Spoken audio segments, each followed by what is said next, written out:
Se busca diseñar un ciclo de potencia de vapor para implementarlo en un ingenio azucarero. Esto para poder aprovechar uno de los desperdicios de las operaciones, que es el bagazo, que se obtiene posterior al proceso de extracción del jugo de la caña para la producción del azúcar. Se cuenta con una turbina que tiene una presión de entrada de 250 psi, una presión de salida de 10.9 psi, una temperatura de entrada de 540 grados Fahrenheit y una potencia de 1100 caballos de fuerza.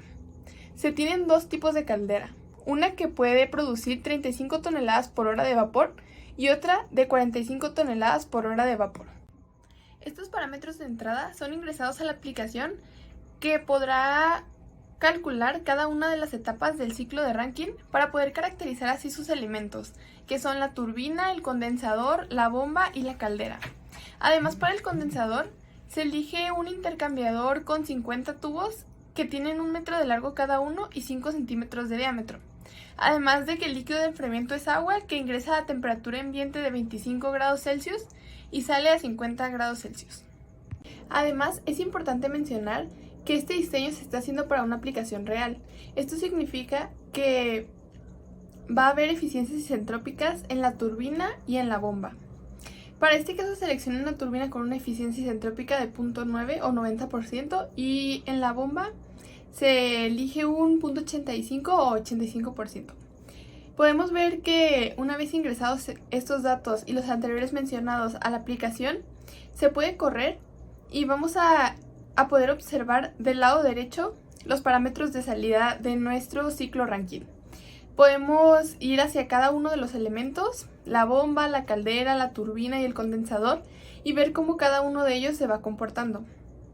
Podemos ver que el flujo másico a nosotros nos lo está arrojando en la turbina en lugar de en la caldera, pero pues se sabe que por conservación de la masa en régimen estacionario, el fluido que pasa por una parte del mismo, el flujo másico, debe ser igual al de la salida, siempre y cuando no haya un intercambio con el exterior. En este caso se supone que el ciclo es un ciclo aislado, por lo que no habría intercambio de masa de agua con el exterior, así que es posible decir que nuestro flujo másico es de 1.6 kilogramos sobre segundo.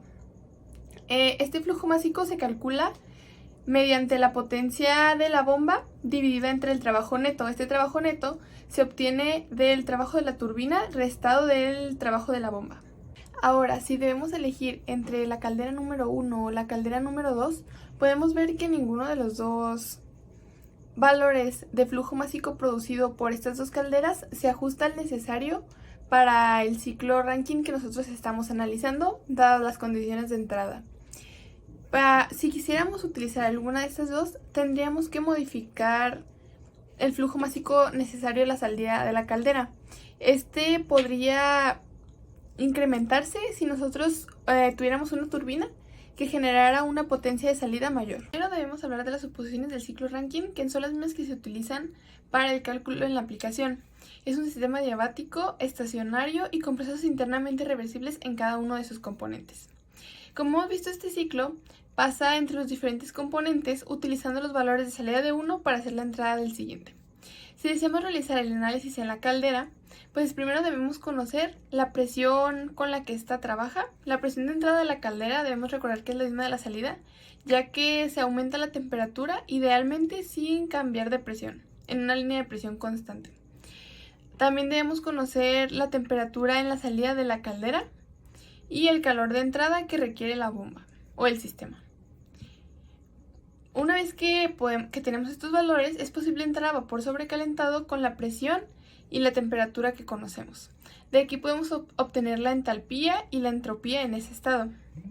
Del calor de entrada podemos despejar la entalpía en el estado 2 y una vez conociendo esta entalpía y la presión 3, podemos conocer la entropía en ese estado. Sabemos que la bomba se expande isentrópicamente, por lo que la entropía en el estado 1 debe ser igual idealmente a la entropía en el estado 2. Entonces, de la tabla podemos obtener la entalpía en el estado 1 y la presión 1 utilizando esta entropía. La presión 1 sabemos que es la misma que la presión 4. Y de nuevo tenemos un proceso isentrópico, por lo que la entropía en el estado 3 es la misma que en el estado 4.